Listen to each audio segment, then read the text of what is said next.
Hi, my name's Chris from Driver Training Limited. We've been audit registered driving instructor trainers for almost 20 years, which means the DVSA recommend you come to companies like ours to learn to become a driving instructor. Today we're going to discuss the top 10 common mistakes that people make on the ADI Part 1 theory test and how you can avoid them. By following this, it means you're going to be less likely to fail that test, which at the moment has a 75% fail rate. So it becomes a very expensive set of mistakes. So let's go through it. So the number one reason most people fail the ADI Part 1 theory test, and it's probably the most basic of reasons, is not reading the question properly. What people do is rush through the questions and misinterpret them. It's what should you do, what shouldn't you do, what can you do, what can't you do. But people just speed read and then get the wrong idea. So they give the wrong answer. Always take your time, double check before selecting your answer. Don't speed read the question. Number 2, ignoring pre-study through the highway code, through our website, Driving the Essential Skills. Study before the test in detail. Focus on the sections that you feel weakest in. Take your time, whether it's Band 4, teaching techniques, questions about cyclists and pedestrians.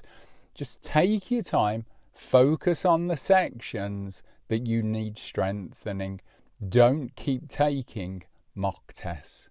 Third most common reason, guessing without the elimination. Guessing answers without using any logical process of elimination never works.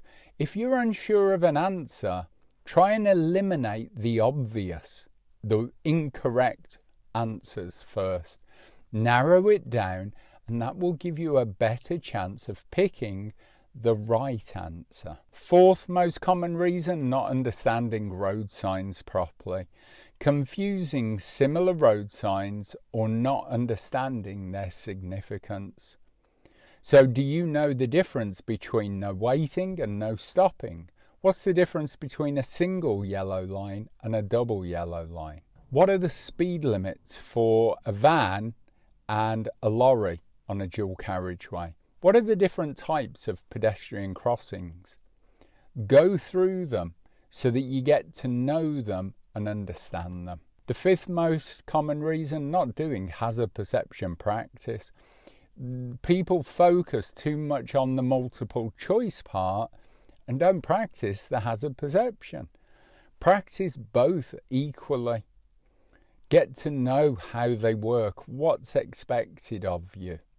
Make sure you understand what constitutes a developing hazard and when to click during the test. And that brings us to the sixth most common reason, clicking too early or too late in the hazard perception. So people click too soon or too late, and that leads to missed points. Watch each clip carefully and click when you notice a developing hazard. Think of it as, will this make me hit my brakes or swerve with the steering wheel? As soon as you see it developing, start clicking and click 3 times. 1, 2, 3. Number 7, overconfidence with mock tests. People rely on the mock tests without fully understanding why the answers are correct. Use mock tests to identify weak areas, but always review your answers. Remember, the mock tests tend to throw up the same kind of batch of questions. Go through the sections individually. If you get something wrong or you're unsure, go back to that topic. Get to know it better. Number 8 is not knowing vehicle safety and maintenance.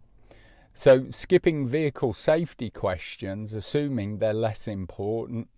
You need to review areas of vehicle safety such as minimum tyre tread depth, brake function, and emergency procedures. Questions on this topic often appear in the theory test, so don't presume, well, I know how to check a tyre. I know what the tread depth is. Or what is it? And then over how much of the tyre. Get to know it well. Number 9 is getting stressed and rushing.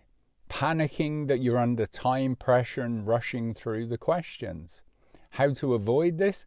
Stay calm. You've got loads of time. You've got almost an hour, 57 minutes for 50 questions. If you're unsure about a question, stop, meditate on it, try and think about it, or flag it for review and move on. Come back to it after you've answered the easier questions.